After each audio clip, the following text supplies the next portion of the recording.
कहते हैं कि तुम रे बिसारे क्या बने, अगर तुम भूल गए भगवान मारे गल के बनेगी। और शिव ब्रंच मुनि नारदा,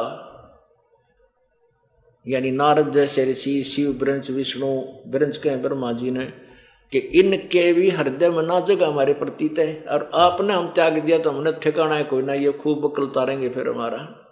और गुरु कब त्यागेगा आपको, जब आप कति ढीठ हो जाओगे, 1 बाय 2 बाय 3 बाय 4 बाय बार बार नाम खंड करोगे, फिर आप रिजेक्ट हो जाओगे, फिर चाहते भी रहना। तो इसलिए आप इस डर के मारे प्रभु के चरणों में सतर्क रहो, सावधान रहो कि कहीं भगवान पैर ना फिसल जा और काल का दाव लग जा। आपको साथ साथ ये फाउल पॉइंट बताए गए। अब हम उस प्रसंग पर आते हैं। परमेश्वर कबीर देव जी, कबीर प्रभु जी चारों युगों में आते हैं और प्रत्येक युग में वे एक पूरा जीवन एक मनुष्य सदृश रह करके, जीवन पूरा करके, भूमिका करके सशरीर आते हैं, सशरीर चले जाते हैं। सतयुग में परमेश्वर कबीर जी सत्सुकृत नाम से अवतरित हुए थे, प्रकट हुए थे, और वो उस समय छोटी आयु में ही अपने इस तत्व ज्ञान का प्रचार प्रारंभ करने लगे, क्योंकि परमात्मा शिशु रूप में प्रकट होते हैं। जब वो एक तत्वदर्शी संत की भूमिका करने आते हैं, तब एक लीला करते हैं, प्रत्येक युग में एक शिशु रूप धारण करते हैं, और फिर उनको एक निसंतान दंपति उठाकर ले जाता है, उनकी परवरिश करते हैं। जैसे सतयुग में जो परमात्मा प्रकट हुए एक कमल के फूल पर, एक झील में, एक सरोवर के अंदर, वहां से एक विद्याधर नाम का ब्राह्मण और उसकी पत्नी दीपिका वो आ रहे थे। रास्ते में उनको वो बालक, वो निसंतान थे, वो बालक कमल के फूल पर दिखाई दिया। उस बच्चे को उठा कर ले आए, उनकी परवरिश की। उस बच्चे ने दूध नहीं पिया, जलपान नहीं किया, और स्वस्थ ऐसे थे जैसे बच्चा प्रतिदिन किलो दूध पीता हो। 25 दिन हो गए उसने जलपान नहीं किया। तो उधर से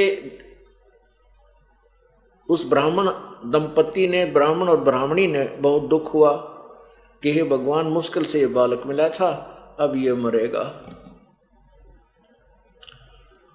ऐसे ही परमात्मा ने लीला की और विद्याधर और दीपिका प्रभु से अर्ज करती रही। तो उस समय परमेश्वर ने, वो जो विद्याधर और दीपिका थी वो भगवान शिव की उपासक थे, तो उन्होंने अपने उन्हीं से, क्योंकि हम जिस भी इष्ट की पूजा करते हैं, हमारा जो भी कोई मंगल होता है, हम उसी की देन मानते हैं। अब इसी प्रकार वो भगवान शिव की पूजा करते थे। वे ब्राह्मण थे, और सतयुग में ब्राह्मण वेदों को जिसा आपने समझ रखा, इन्होंने समझा था, वो आपके समझ कल बता दिया था कि इन्होंने वेद ज्ञान नहीं था, फिर भी वेदों के अनुसार वो कोई शिव भगवान का, वेदों में शिव नाम लिखा है। शिव प्रभु की उपमा है। शिव का अर्थ होता है कल्याण करने वाला प्रभु, यानी मोक्षदायक।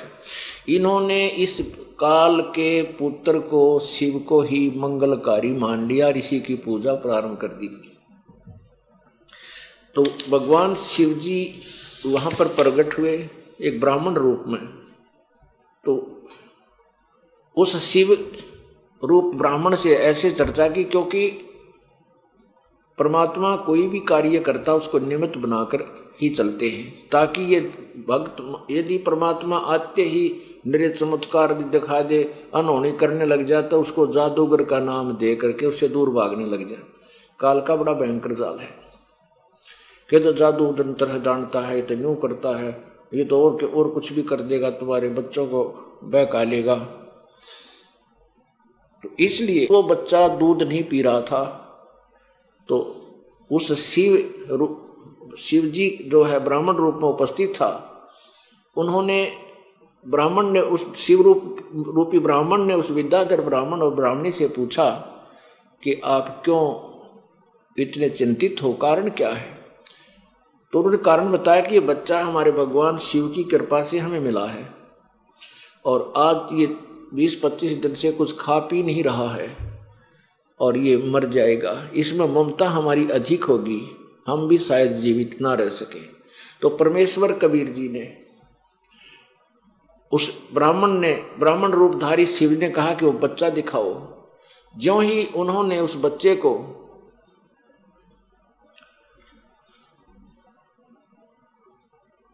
ब्राह्मण के चरणों में रखना चाहा, वो बच्चा एकदम ऊपर हवा के अंदर 3-4 फुट जमीन से ऊपर ऐसे स्थिर हो गए।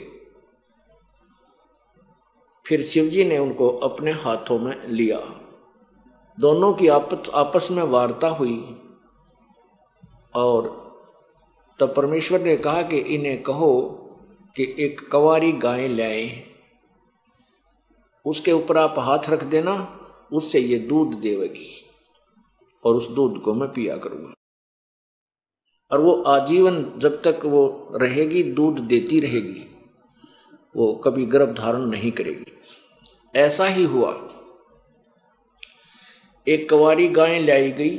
कंवारी गाय को आप समझ गए होंगे, जो कभी भी ना बच्चा उत्पन्न किया हो, कभी भी वो किसी पर गर्भ धारण ना किया हो, उसको कंवारी कहते हैं।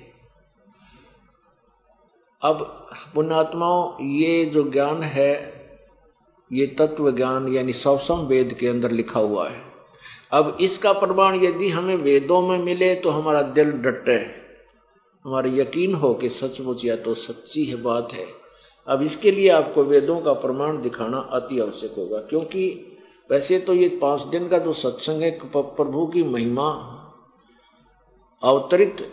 अवतरण के विषय में ही विशेषकर हम आपको जानकारी देते रहेंगे, साथ में प्रभु की अन्य महिमा भी आपको विस्तार से बताई जाएंगी, क्योंकि हमें समय 5 दिन का मिल गया। वैसे तो ये महिमा एक लगातार 1 वर्ष चलते रहे, प्रतिदिन सत्संग सुनते और सुनाते रहे, तो भी एंड नहीं है प्रभु की महिमा का। फिर भी हमने काम चलाओ, आपको हमें ज्ञान हो जाएगा, हम अपना जो ना मोक्ष प्राप्त कर सकते हैं। अब जैसे मोटरसाइकिल है या कार गाड़ी है, इसको चलाना सीख ले, ड्राइविंग सीख ले, और छोटे मोटे 2-4 आइटम होते हैं, तेल कहाँ से ऑन हुआ है, कहाँ से रिजर्व में लग गए, कहाँ इसका स्विच है, कैसे ये स्टार्ट होती है, कोई दिक्कत आ जाए तो कहाँ से थोड़ा बहुत हम उसको ठीक भी कर सकते, पूरा नहीं कर सकते, तो वो हमारा काम खूब चला देगी। तो हमने अगर इंजीनियर बनना है फिर तो लंबा समय लगेगा, लेकिन उस गाड़ी से हम काम ले सकते हैं, इतनी जानकारी प्राप्त करें तो आपको इस राम नाम की गाड़ी चलाने योग्य, इसको प्रयोग करने योग्य ज्ञान ही दिया जाएगा।